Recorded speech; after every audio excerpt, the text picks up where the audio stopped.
Hola mis queridos hermanos, ¿cómo están? Dios los bendiga. En el día de hoy nuevamente me comunico con ustedes para darles un cordial saludo de bendición, un cordial saludo de parte del equipo de E3 Partners de Red de Mentoreo. Pero la ocasión de hoy es especial porque quiero presentarles a nuestro hermano Sam Ingrassia. Como ustedes lo conocen, Sam es un hombre que ha dedicado muchísimos años de su vida a Colombia y ahora en esta nueva etapa él quiere comenzar a compartir con nosotros una serie de charlas de unos temas bastante interesantes, y precisamente el día de hoy y durante las siguientes semanas vamos a estar trayendo una serie de charlas que van a ser muy importantes. Así que escuchemos a nuestro hermano Sam. Greetings, friends in Colombia. This is Sam Ingrassia here. Nice to talk to you through this technology. Bernardo and I were recently talking, and we realized it might be a good opportunity for me to share some insights and some messages with you in these coming weeks. I trust that you and your family have been well during the coronavirus season.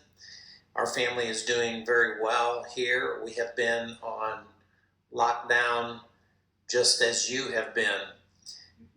We are getting our economy moving a little bit better now, and I pray in coming days we'll have more mobility, not only here but abroad.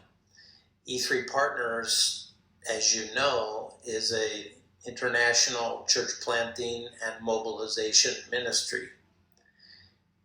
Our whole ministry has been closed down from travel in these months, and at this time our leadership is determining what doors may be opening for us with the Lord.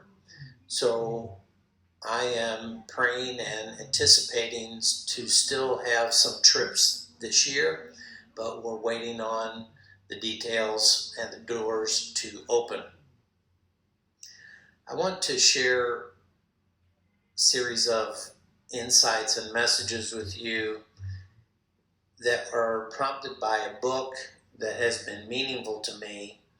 It's called 7 Desires by Mark and Debbie Lazar.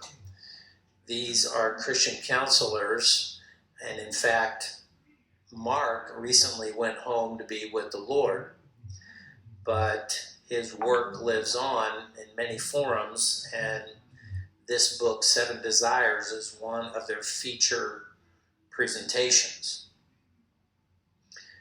You know, as human beings, we're made in the image of God. This is one of the defining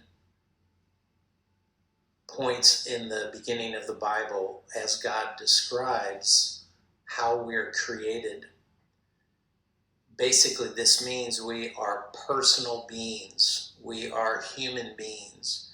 We are like God in many ways. We are not God, but we are like God because we're designed for relationship and we have personality.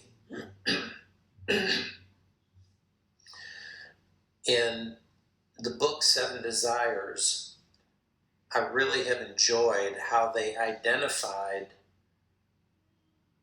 ways in which we have emotional needs that God has given to us. God is our creator, and God is the one who fulfills these deep desires of our hearts. Imagine our life is like an iceberg. What you see is above the water, but what you don't see is below the water. And oftentimes our heart is like that. There's a large part of our heart that's below the water. In many ways, our emotions can be like that. We have deep desires that need to be met, and everyone has these desires of heart.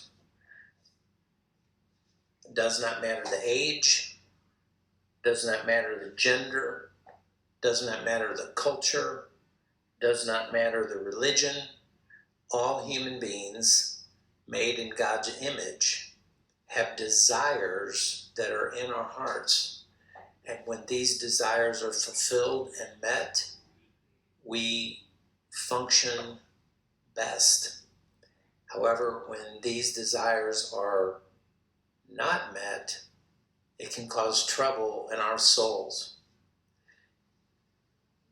It strikes me that as we are shepherds and spiritual leaders for people, we really need to have increasing understanding of people. The shepherd knows his sheep. Jesus knows us. He knows the desires of our heart, and he can meet those desires.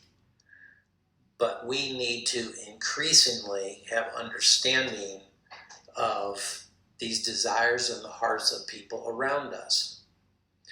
Not only in the ministry with people that we shepherd, but certainly in our own families, in our marriages, with our friends.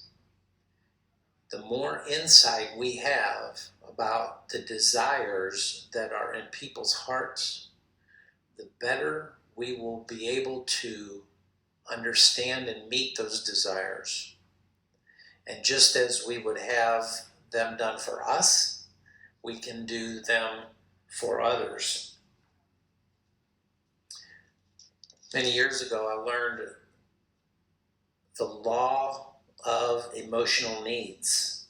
And in English, it spells out the word law. And Bernardo may need to edit this section because the acrostic will not make sense. But the key words are: we need to be loved, we need to be accepted, and we need to feel worthwhile. Loved, accepted, and valued or worthwhile. When I learned of the 7 Desires book, it helped me understand even more fully these emotional needs. And so let me just list them for you. And in coming short talks, I'll talk about these different desires of the heart. The first one is the need or the desire to be heard and understood. The second one is the need to be affirmed. The third one is the desire to be blessed.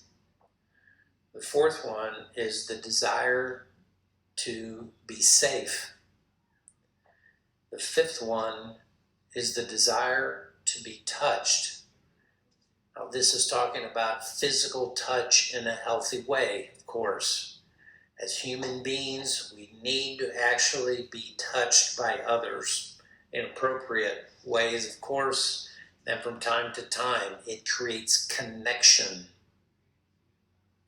You know, even when we share the gospel using the Evangelique, many times on that hands panel when Jesus reaches for our hand, you remember?